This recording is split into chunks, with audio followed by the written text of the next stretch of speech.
and thank you UNICEF for making tonight happen at a crucial time and a very, very timely time indeed.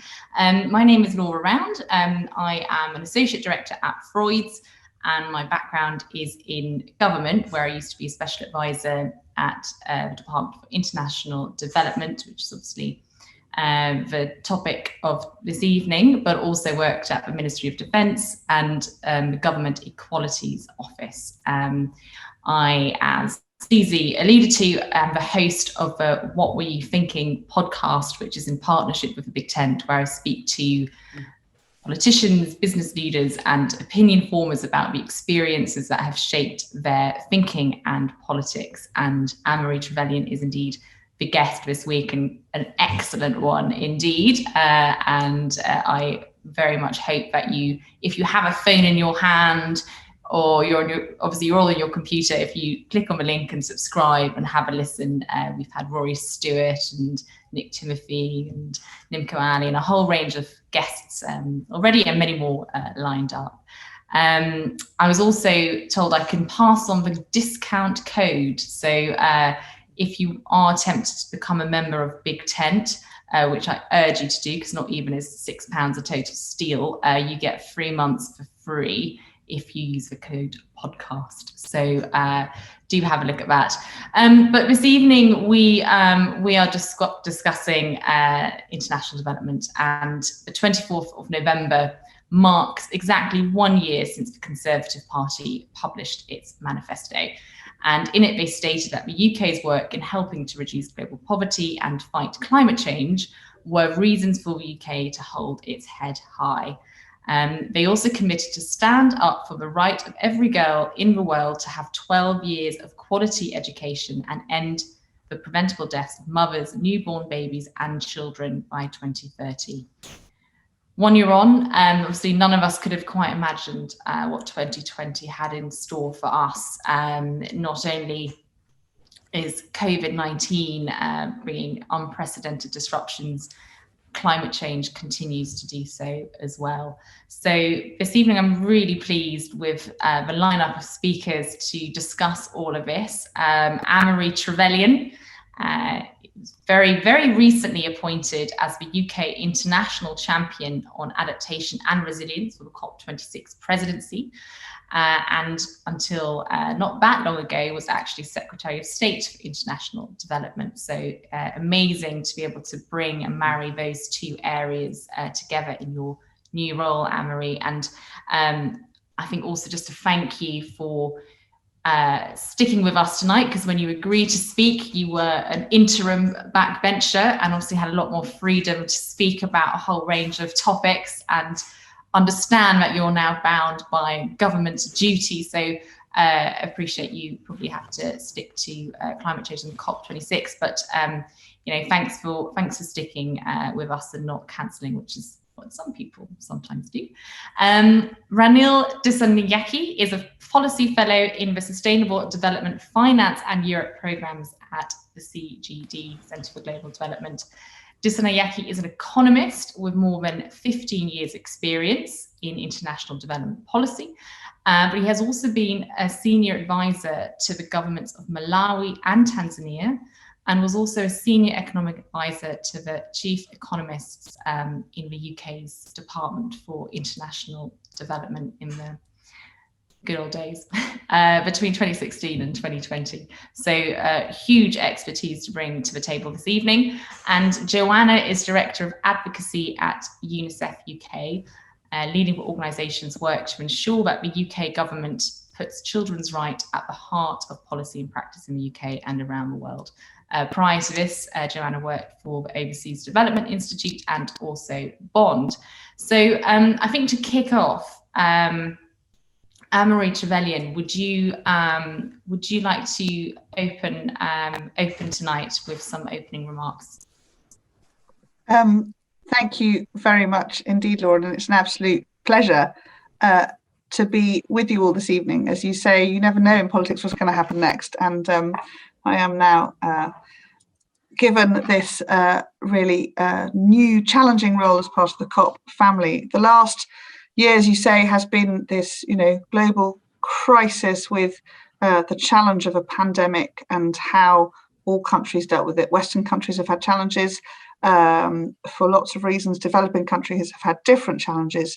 When you lock down a country where 80% of the economy is an informal basis, you risk huge health and food challenges immediately, healthcare systems that struggle to cope, and so on. So a lot of my year has been spent working with our international development teams, who are, world-class teams, to support those developing countries to weather the pandemic storm. One of the really incredibly successful things we were able to do this year, and I'm very proud to be able to lead it, was to raise $8.8 billion for Gavi, the vaccine organization. Vaccinations remain one of the most cost-effective and impactful development investments that the world can make for the future of its human capital. So that was an extraordinary thing to be able to bring together despite the pandemic. And of course, the networks that Gavi has, the ability to deliver those childhood vaccinations that it does, day in, day out, year in, year out, will be networks that help deliver COVID vaccines as they come on stream. And it's been very exciting. I'm sure you'll all agree this week to see that coming through. But of course, whilst hopefully we're seeing light at the end of the tunnel in terms of managing the pandemic and being able to live safely for our vulnerable constituents and friends and neighbours with COVID going forwards, will emerge from this pandemic. But I'm afraid that the climate crisis will not have disappeared. It's still very much there. So we're going to have to harness the same collaborative spirit that we've taken to finding COVID vaccine and apply it to this challenge to countries, businesses, civil society, and all of us will have to play our part to help get to grips with the climate challenge. And it couldn't be truer than in the case of helping countries and communities prepare for those impacts. I think COVID has brought to bear just how important resilience is in our interconnected world. Our health systems, economies, supply chains are all dependent on the strengths of others, or indeed the weaknesses of them. So we've got to now come together to ensure that countries are not able to just survive increased natural disasters and those changing climate shocks, but that they can thrive in these new conditions. So I'm really, really excited to be speaking to all of you in this new role with, honestly, I think the longest title that anyone could ever have thought up. I think the Prime Minister did it, to try and trip me up. I am the UK's international champion for adaptation resilience for the COP26 presidency. But it's an extraordinary role because the case for action on adaptation and resilience is absolutely urgent. 100 million people are at risk of being pushed into poverty by climate change by 2030 alone. And the adaptation costs in developing countries are expected to be anywhere between 140 and 300 billion US dollars annually by 2030. But to date, the focus on adaptation resilience has not been there. It hasn't had the prominence or the sense of urgency or indeed the financing that climate mitigation has had. Clearly, that was a critically important part of taking on the challenge of climate change, but actually we have to move into the adaptation resilience space. And last year, the UN Climate Action Summit, which we hosted with Egypt and a coalition of countries, gave us the platform to launch a call for action on adaptation. This has now been signed by 120 countries and 86 organisations. And I think it shows that there is a collective understanding, recognising the urgency of the problem and that we must take action, not just talk about it, and that we need to build on these initial, gatherings and really to go forward. So raising that ambition and importantly, increasing action is at the heart of what the UK's COP presidency will be about in Glasgow next year. So we're going to focus action on three key areas. Firstly, translating that political commitment made under the call for action into practical action on the ground to improve adaptation and to minimise and address loss and damage, and increasing the volume of finance for adaptation and resilience and improving access to the finance that's already out there. I think a lot of the challenges are that the constituent parts aren't working well together. So I see my job and part is to help bring those together and to really think about how we can improve protections from climate-related disasters, because you can look at a rich country having a particular climate impact and having very little impact on its human capital, and in a poorer country, the same sort of climate disaster can wreak havoc. So we have to really help get that right across the board. And it's not going to be straightforward. I don't think anyone should underestimate the challenge that we have here. Even in the UK, which we often think of ourselves as, pretty safe from the worst impacts of climate change, we can expect to see more severe heat waves in the summer and more frequent and severe flooding, which has its own impacts. And we need to be preparing for them and making ourselves more resilient so that they are not wrong-footing us. So I've told you how hard this is all going to be and what the UK and the COP presidency wants to deliver. But I think the important thing is how we're going to try and deliver this. So I'm going to be getting out there virtually and hopefully, she says, in person in the months ahead to really hear from those who are already living with the impacts of this crisis. I want to listen and to learn and to understand how we can use the convening power of our COP presidency to move this agenda forwards. And I'm going to call on countries to go beyond political ambition and deliver action on the ground. This is all about moving to action. Many developing countries will need some support to take these steps. So my third action is going to be to rally the donor community, the multilateral system, and the private sector to increase their support for adaptation resilience. Currently, only 21% of climate finance is spent on adaptation, so this balance has got to change. And I want to work with the international, non-state community and private sector to harness those vital resources and that knowledge to really drive further support and action. But this will only take us so far unless we also concentrate our efforts on delivering inclusive outcomes through COP26. We know that climate change disproportionately impacts women and girls and marginalised groups and worsens gender and other inequalities.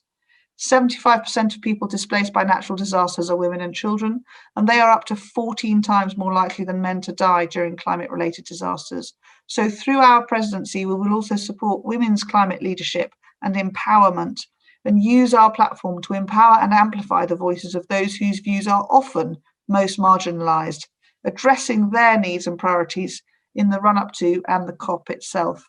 And I know that UNICEF are doing incredibly important work in this area, and I want to thank them and Big Tent providing us all with this platform to talk about what is such an important issue. And I really look forward to working with all of you over the next year on this incredibly vital agenda. Thanks, Laura. No, thank you. Thank you very much for opening. Before we go into questions, I think Ranil and Andrea will give the floor to you. Ranil, would you like to go next? Thanks. Yeah. So I'm just going to limit myself to just making 3 points. But, Anne-Marie mentioned that you never know what will happen next. But in some sense, we do know one thing that's going to happen next. And one way or another, the aid budget is going to decline the next year. And it will either be from a cut to the 0.7% target, or it will be because GNI declined because of the impact of coronavirus in the UK. And if that's going to happen, to effectively combat global poverty, the cuts need to protect the spending on the poorest people and countries and spending in the most effective things that the UK does. So that includes things like working on education, healthcare, social protection. And if instead the cuts are focused on protecting the sort of big cross-government funds that are inefficient ways of achieving development, but instead pad out the budgets of UK institutions, then I think the good intentions that were set in the manifesto in this time 1 year ago, those will be failed. And related to that, when the FCDO was formed through the merger of DFID and FCO, I wrote something at the time which basically remarked that it turned a hedgehog, DFID, something which knew a lot about one thing, development, into a fox, an organization that knows a whole load of different things, that has a whole load of different tools. The fear was initially that the absorption of the aid budget would give sort of the diplomatic side a sort of little pot of money with which to make friends. But instead, what's going to be important, I think, in the next few years as the budget declines is with less money to go around on things that really matter and for the development ambitions of this government, the FCDO is going to have to use the whole range of tools that it has. Its diplomatic abilities, technical assistance, the CDC, links to UK investment to help pick up the slack. And I think there was a lot of fear in the development sector that this merger was a sort of grab of treasure, this big aid budget that the UK is so rightly proud of. But if instead what we observe in the next year, when the pressure on that budget is hardest is that the other tools that the FCDO has at its disposal are moved towards development ends, then that will go a long way to allaying those fears. The third point I want to make is linking all of this to adaptation. I was really pleased to hear Anne-Marie say, talk so much about climate change adaptation, because the challenge of global climate change is absolutely enormous. My colleague, Charles Kenny, has estimated that it would cost something like $900 billion to reduce global emissions by 50%. And ODA is a hopelessly inadequately small amount of money in the face of a challenge that big. So what we do use our ODA and for climate change needs to be focused on things that have a local return, that generate local benefits in the poorest places. So adaptation is exactly the right kind of thing for that, actually. And I often worry that the sort of emphasis on climate change would lead to sort of using aid inefficiently to try and reduce emissions in places that don't really emit very much. And so a great focus on adaptation would go a long way to sort of keeping the sort of bridging the gap between the development and climate change ambitions that are in the manifesto. I'll stop there because I'm sort of keen to hear from everyone else and some questions. Thank you, Renil. Andrea. I think you made me, Joe. That's okay.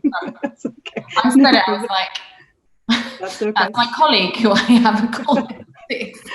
That's okay. No problem. Thanks, Laura, and thank you to Anne-Marie and Renil for their comments, and I'm looking forward to discussing some of those points. As you mentioned, Laura, kind of, a year ago when this manifesto was published and distributed, little did we know what was about to unfold. So it does make sense a year on to say, are these still the right commitments? Are these the things the government should continue to focus on? The answer for us at UNICEF is actually the same answer as last year. Last year they were absolutely the right things. They were the most important things for the UK to make a commitment on. And actually they're still the right things. And in many ways, they're more important than they were a year ago. For the first time, we are seeing progress, hard-won gains for children around the world going in reverse. And that's not just as a direct result of COVID, but because of the wider impact of the pandemic on children around the world, particularly their health and their education. We're seeing the number of children living in extreme poverty increasing. Some estimates are saying that this is soaring by 15%, which is an additional 150 million children living in extreme poverty. So all of those things we were working for and fighting for and making progress on, unfortunately, are going in the wrong direction. In terms of education, when we had the first lockdown, 1.5 billion learners, every single child across this planet was out of school. And while we're seeing lockdown being lifted and schools opening again, there's loads of children not returning to school, which we're very worried about, particularly girls. And also there's still, we estimate at UNICEF, about 200 million children who are still not back in school and accessing any form of education. So that commitment that the government has made is even more important now, and we need to see even more energy and focus on it. It's a similar sad story in terms of health. What we've seen is a complete disruption of all primary healthcare services for children and families around the world. This means routine immunization programs cancelled or delayed, which means we now have a risk of things like measles outbreaks. It means new mums and babies not getting the primary healthcare that they need. And sadly, this means we're now estimating that 2 million more children will die this year because of the wider impact on COVID. So we're seeing this across the board on all of the issues that we've been working hard on. So these commitments that the government have made are as important as they were, if not more important, a year ago. In terms of the progress that the government has made, I think we do need to acknowledge that in all these areas, they have made a lot of progress in the last year. On education, we have commitment at the highest level of government. We know this is something that the Prime Minister has championed. We also have a really vocal, motivating champion in Baroness Sugg. The UK government is going to host a Global Education Summit next year. And there's loads of opportunities to galvanise international support and make progress on that agenda. On the ending preventable child deaths agenda, as Anne-Marie said, the UK this year, under quite amazing circumstances, hosted under her stewardship the Gavi replenishment and made a hugely ambitious pledge, which will save millions of children's lives. But that agenda doesn't begin and end just with vaccines. That's a hugely important part of that agenda, but there's a lot more in there. And I think what we'd like to see is the government going back to that and not just focusing on COVID, but thinking about the wider health impacts on children and on families. And maybe we need a special envoy or a champion on that agenda, as we do for Anne-Marie now on climate. We have Baroness Sugg, we have Nick Dyer, and maybe that's something that the government could go back and look at again and focus on. On aid, we're all waiting obviously to see what happens tomorrow, but given the scale of the impact and given what's going on around the world and that progress in reverse, we very much hope that the government won't reduce the aid budget, and if they have to, as Reneel said, that they focus it on the things that have the most impact and save the most lives. And that, you know, the UK government can't deliver its manifesto pledges on its own, which leads me to my second point, which is really about next year. So I'm sure a lot of us are going to be looking forward to seeing the end of 2020. But looking into next year, it's a particularly exciting year for the UK. It's hosting a number of major conferences. It has the presidency of the G7. It's hosting a global education summit, as I mentioned, and then COP at the end of the year. And this, you know, these three big summits together create such an important opportunity for the UK to set ambition high, to galvanize the international community, to, you know, put, as Anne-Marie said, you know, real action on the table, investment, innovation. And all through that, they really need to recognize the impact of all of this on children. They need to work with their partners, particularly Italy, who are also hosting important conferences next year. And of course, we'll have a new Biden administration who'll be coming to a G7 for the first time, who already is making some really important signals on their ambition around climate change. And recognizing that the decisions we make now and indeed next year are going to have a very profound and long-lasting impact. And the UK government can drive this. So it would be great to see in January the UK set out an ambition for the whole year. And in many ways, it's about getting the canter and the arc of the year right, all the way through all of these key moments, all the way up to COP. And then just finally, a few people have commented this already on the kind of level of ambition. Like Anne-Marie noted this in the podcast conversation she had with you, Laura, which I'd also recommend. I really enjoyed listening to it. But what's happening at the moment, this pandemic, awful as it is, has kind of helped us see the opportunity we have to make big transformational change in a relatively short amount of time. And we really need to harness that and seize that opportunity. The response to COVID has showed us what's possible. You know, a year ago, we didn't even know what COVID was. We now looks like we're going to have a vaccine for it. In the course of 18 months, COVID is going to be a preventable disease. So if we can do that for COVID, how do we harness that level of ambition on the other global challenges that we have? And climate change, to me, is the obvious one there. We didn't see COVID coming. We know climate change is here and is going to get more severe. In many ways, COVID is the mock exam. You know, climate change is going to be the real test. So how do we learn lessons and how do we do that quickly? And how do we make sure that our political leaders have the space they need to make really, really bold, ambitious pledges for action so that we can accelerate progress, not just on COVID and not just on some of the other issues on the agenda, but a wider kind of broader transformational agenda for children and for all of us. So yes, the government needs to continue to deliver its manifesto commitments. It really needs to use the opportunities that it has next year, but it also really needs to lead the charge in setting that really high level of ambition for truly transformational change. Thank you. Jo, thank you so much. There's a lot to unpack in each of your contributions. So we'll delve into that. And thanks again for the plug for the episode in which when you listen, you'll see that mums feature very heavily. And tonight, my mum, she arrived late, but she's now found the mute button. So she's in the house now as well. I think, yeah, I mean, it's obviously, we don't know for sure until tomorrow, but with tomorrow's spending review, I think we're obviously all holding our breath to see what happens to 0.7.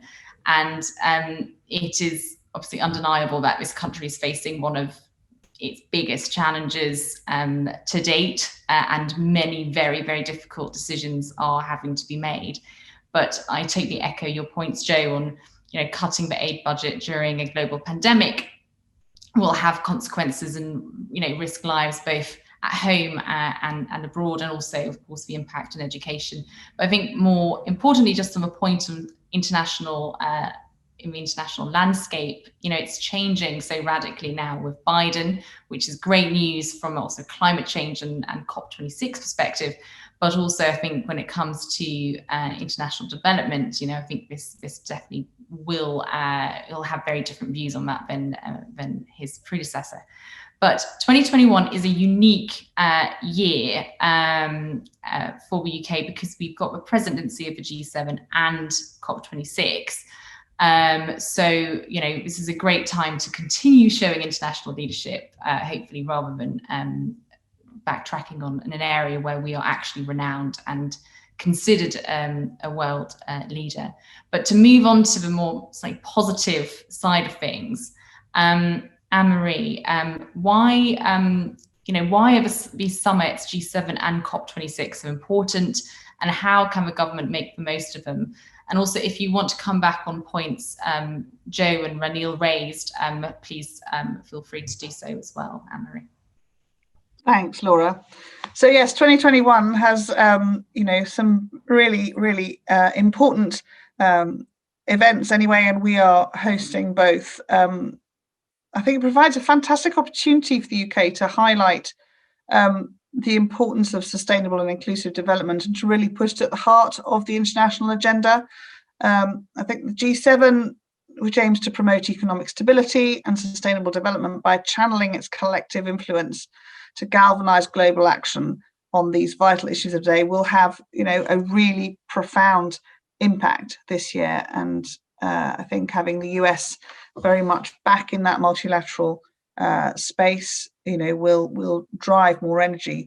The 7 leading advanced economies, Canada, France, Germany, Italy, Japan, the UK and the US, between them, those G7 donors contribute over 2/3 of ODA, and they've made a huge contribution to development outcomes over the years. And the G7 also has been responsible for launching a number of really prominent initiatives, including Gavi, and has promoted countless others, such as the Paris Climate Agreement and those global transparency standards. So really important. And I don't know yet what this G7 will be, but that energy and that determination, I think, will be really on display in 2021. Each COP, of course, provides an opportunity to make global progress towards tackling climate change. It's the single largest gathering of civil society, governments, international organizations, and businesses all working on climate science and policy. So next year's, which obviously would have been this year, but for everything having to be put on hold, COP26 will have particular significance because it's coming 5 years after the Paris Agreement was reached at COP21.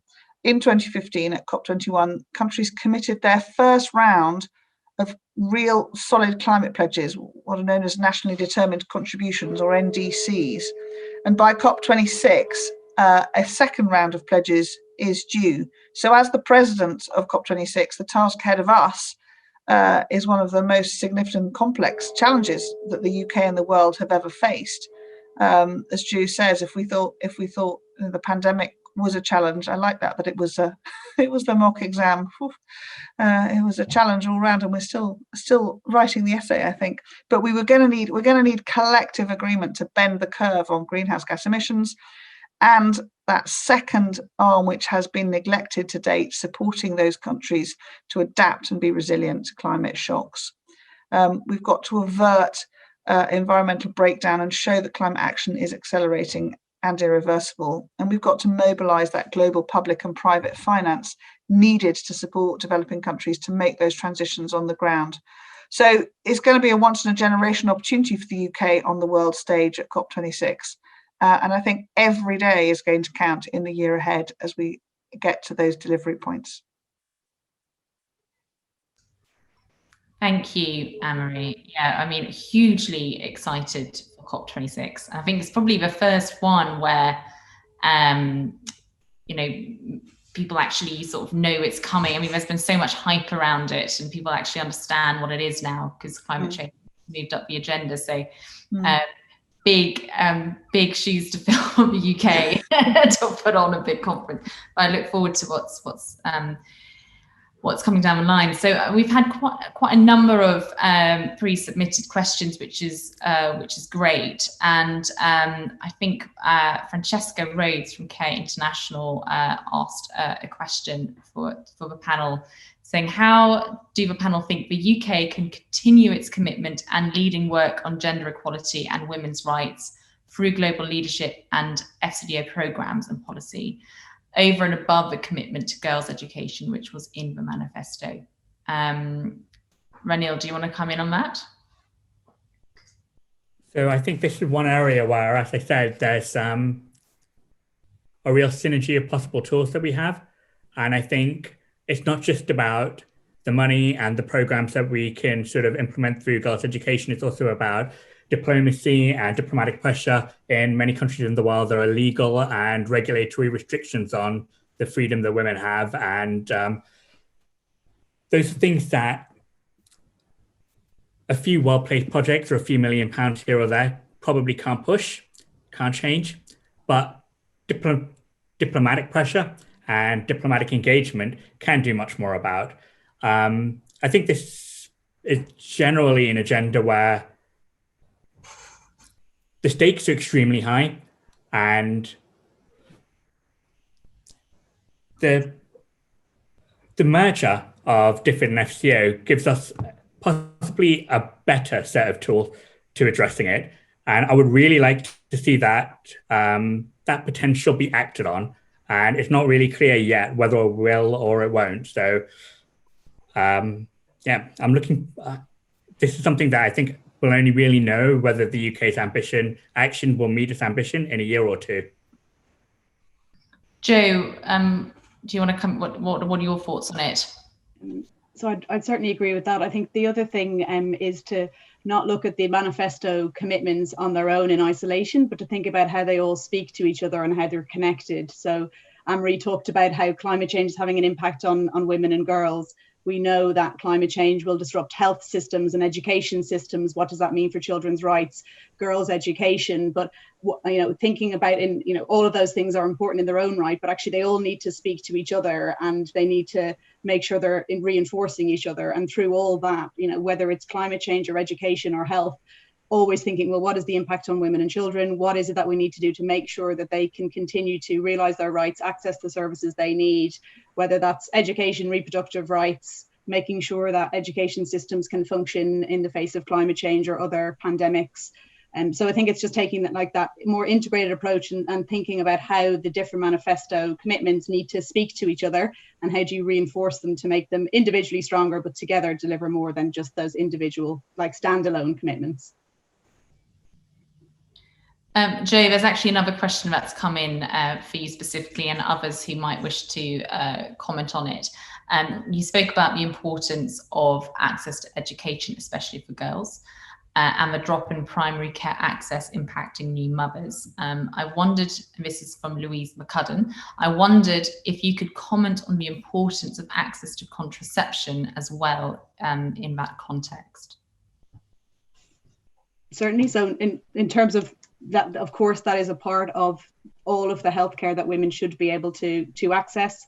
The UK government have championed that. We're hosting Family Planning Summit and all the work that they have done around that agenda. That should continue. And again, as Ranil said, some of that's about money, and some of it is about how you use your diplomatic power, how you use the relationships you have with international organizations. I think some of that might be, let's say, a little bit easier. Some of those conversations now, we have a change of administration in the US. How do we go back and talk about, for example, the global gag rule? Will that change? Can the UK have a conversation with the Biden administration about that? But the UK have championed that agenda. It certainly should be a really important part of that agenda. And there's some opportunities, I think, now with other changes around, in other administrations around the world, to maybe make more progress, or go back to making, having those conversations and make progress again in that whole agenda. Do any of the other panelists want to come in on that? I think just to say, I think, Ranil's right, and, the Prime Minister's vision in creating the FCDO is exactly that. It really is to have a kind of a full toolkit, UK abroad toolkit, which can be used, in a much more coherent and impactful way. As you say, it's not always about the cash. It's often about, bringing together the different actors that are needed, supporting with governance, investment through all sorts of different tools. And that's absolutely the vision. And I think,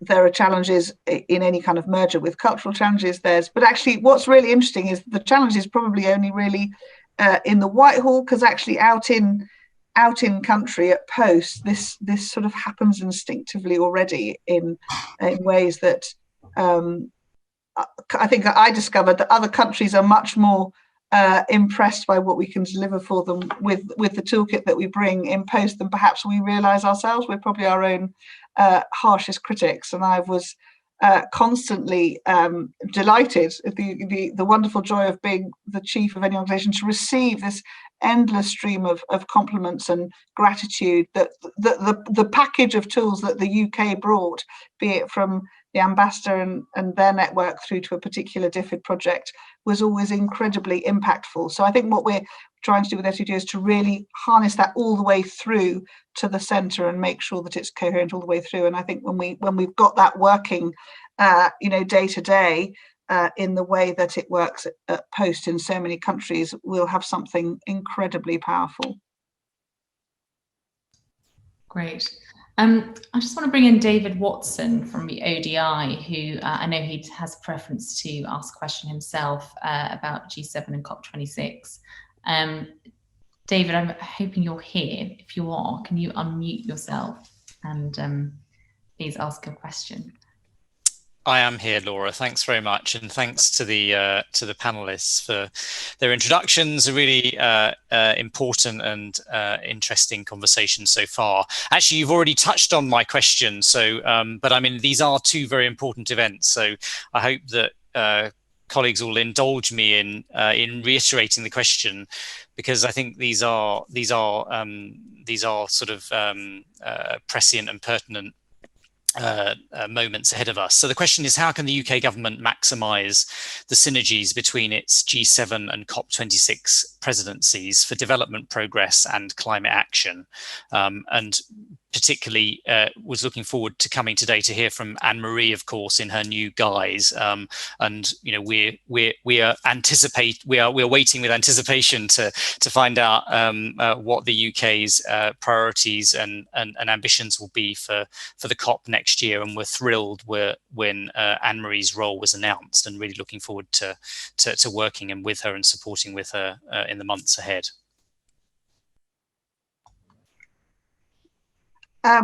Thanks, David. I think I'll go first if you want. I think you're absolutely right. It's a unique opportunity because we're hosting both, and they are 6 months apart, to really harness those key issues that we want to drive. And I can't answer to what will be on the agenda for the G7, above my pay grade, and probably we're a number of months out from being able to see clearly what the most important and urgent issues of the day will be then, because the world seems to move at such pace. But I think, critically, the reason why the PM's created the role that I'm taken on is because actually this is a really, really critical and underinvested, if you like, and neglected area in terms of making sure that the world speaks as one and acts as one in the issues that are genuinely going to impact. As Joe says, we've seen the impact of COVID and lockdowns shutting down education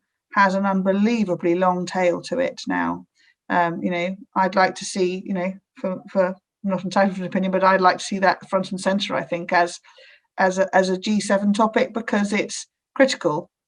That for as long as we aren't getting children back into school, that's a 50-year damage to the impact for every country that it's losing that capability in their next generation. So I think the extraordinary landscape of having both means that we are incredibly well placed to live that. That would be my pitch. If the PM asked my opinion, it would be really driving that resilience question across the board, you know, the challenge to the world about healthcare resilience is one that we will all have to look back on and, you know, challenge ourselves on. Why did we not think that a pandemic would come enough to make ourselves more resilient to it? Why were none of us prepared, despite the digital world that we live in, to have, you know, in every Western nation at least, an instant digital education system? Because we didn't really think that resilience was really required. None of us have been, you know, willing to make that contingent investment. I always say, you know, there's a reason why we make it a legal requirement to insure a car if you own and drive a car. That's because if you injure someone else, it ensures that you will be able to pick up the bill. But that's contingency and that's preparedness. And I think the challenge to the whole world is we have to think differently about how we live so that we are ensuring that the economic growth we create, which is critical to improving life chances, is invested not only in fast, you know, instant gratification and moving forwards, but a longer term perspective. Sustainability is a very long word, but it means something very simple. It means being able to ensure we can pass it on to our kids. Also, kudos to David to being very on brand with ODI. I like that. Very impressive, very impressive. We've I think just move on to a question by William Knight, which I think is a particularly good question. And this is for the whole panel. Is there a means whereby the UK may galvanise the Commonwealth grouping of nations to galvanise collective leadership to non-OECD countries on climate change, women's rights, and other issues? Ranil, can I pass that on to you first? Yeah, thanks. I'd probably, possibly slightly disappointingly, would answer that by reframing it slightly. I think what a lot of the UK should be aiming to do is working in partnership with developing countries, not necessarily by trying to sort of prioritize one particular grouping to sort of provide moral leadership, etc., nor even necessarily to sort of frame ourselves as the ultimate end goal that we want every other country to reach.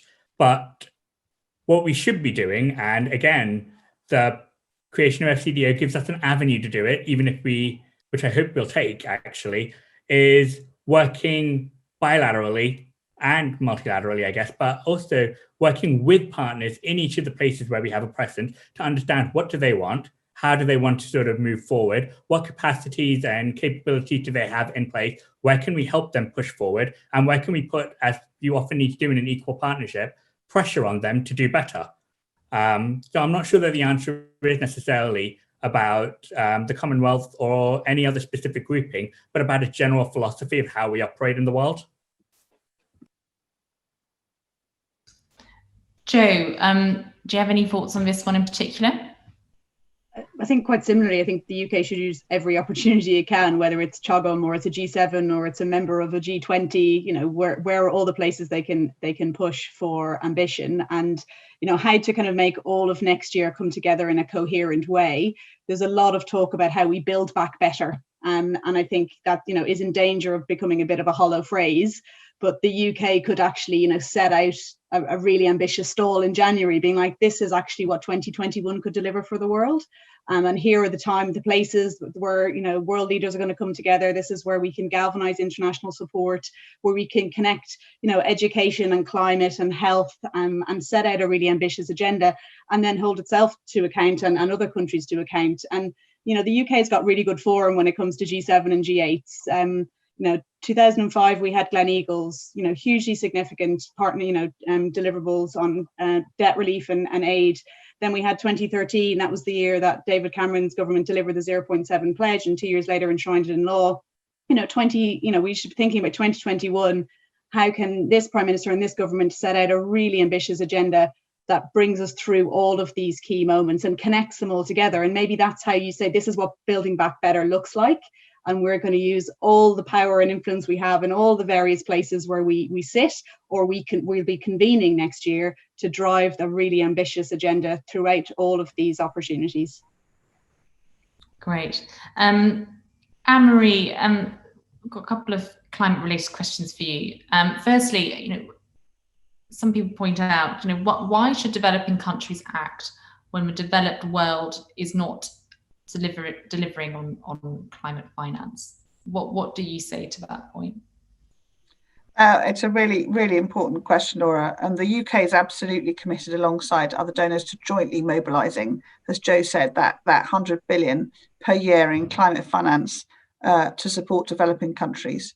But I think we recognise the challenge of reaching that joint climate finance target, and it's significant, clearly made harder by this year's disruptions.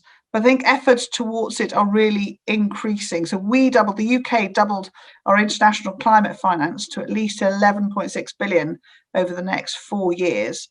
And we're really encouraging other donors to set out bold new commitments so that we've got high quality and predictable, really importantly, climate finance, genuinely demonstrating that enhanced action by developing countries is financeable. So the quantity and the quality of climate finance are critical, and we need to make sure that we really consider how we can improve the impact of that finance as well as increasing it. I think at the same time, though, it's clear that public finance alone won't be sufficient to meet the shared goals under Paris. So that's why the UK is playing a really leading role in trying to shape the global agenda on green finance, including through our own green finance strategy, which is going to aim to encourage increased private sector involvement. That's happened in the mitigation space now, and we've got to really drive it through across the board so that in the way we think about resilience in all investments, wherever they are, is part of the normal way of life. Thanks. This leads on quite nicely to my next question, actually, which is very much related because from COVID-19 to climate change, 2020 has brought these unprecedented disruptions to both health and education systems, which has obviously been the focus of discussions tonight. And it's a bit of an ongoing, I think, debate within the development community as to how important is climate change to the development agenda. And obviously, climate change is climbing up the agenda full stop, whether it's in the development sense or just more generally from an economic standpoint, and you name it. Be really interesting to hear from this panel what their thoughts are on this, because as I say, I know within the development community it can be there's a bit of a debate, I think. So Ranil, do you want to start with what your feelings are on that? So yeah, it's hard to overstate what a sort of enormous existential threat climate change is to humanity as a whole. But in a very important sense, the most important thing in the poorest countries in the world is growing a bit faster, having higher per capita incomes, and being able to respond to the challenges that climate change is already and will be putting to them sort of in the next few years. And the best way of doing that for them right now is to be investing in their economy, investing in their resilience has been mentioned a lot already. It's going to matter, but it's one thing that matters that will be a stressor across a whole bunch of other things that also matter enormously. And in the very, very poorest places in the world, every challenge is a big challenge. And no matter how much money we have to spend, there are going to be tough trade-offs to make. And we can't dogmatically prioritize one aspect of those challenges over all the rest. We've got to be really, really clear about needing to make progress on a number of fronts, simultaneously and sequentially. So I think, yeah, it matters enormously, but it's not the only thing that matters. And we have to keep that in mind, especially as it becomes politically a lot more tempting to put all of our power behind the climate change aspect. That's interesting. I mean, from my days in DFID, I remember it was always a bit of a struggle getting climate change on the agenda. Obviously, fast forward quite some time. Obviously, that's landscape has changed, which is good.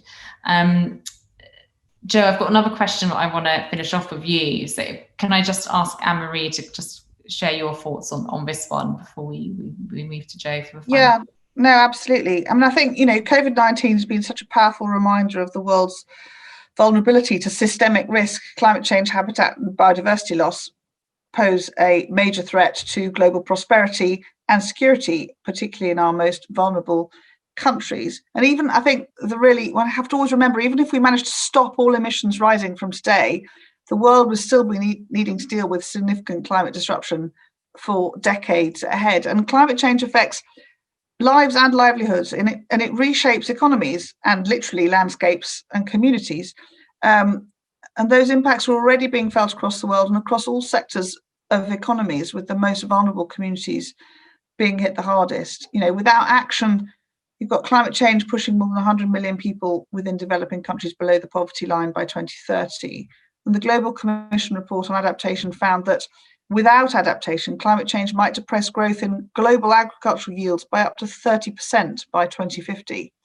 So the number of people who may lack sufficient water at least 1 month a year would soar from 3.6 billion today to more than 5 billion by 2050.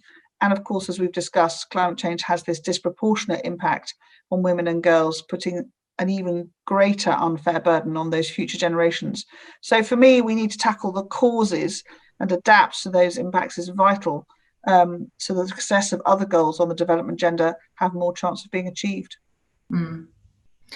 Just to finish with a slightly more positive, on a slightly more positive note, I wondered whether you could share what new and innovative ways that exist on delivering on these commitments, these manifesto commitments, so that we're not just doing development as usual. And I was just wondering in particular whether there are any, whether there's, what the best innovation is that you've seen or you've come across. And Jo, if you want to start with this, and hopefully there's time for the others to come in on this as well.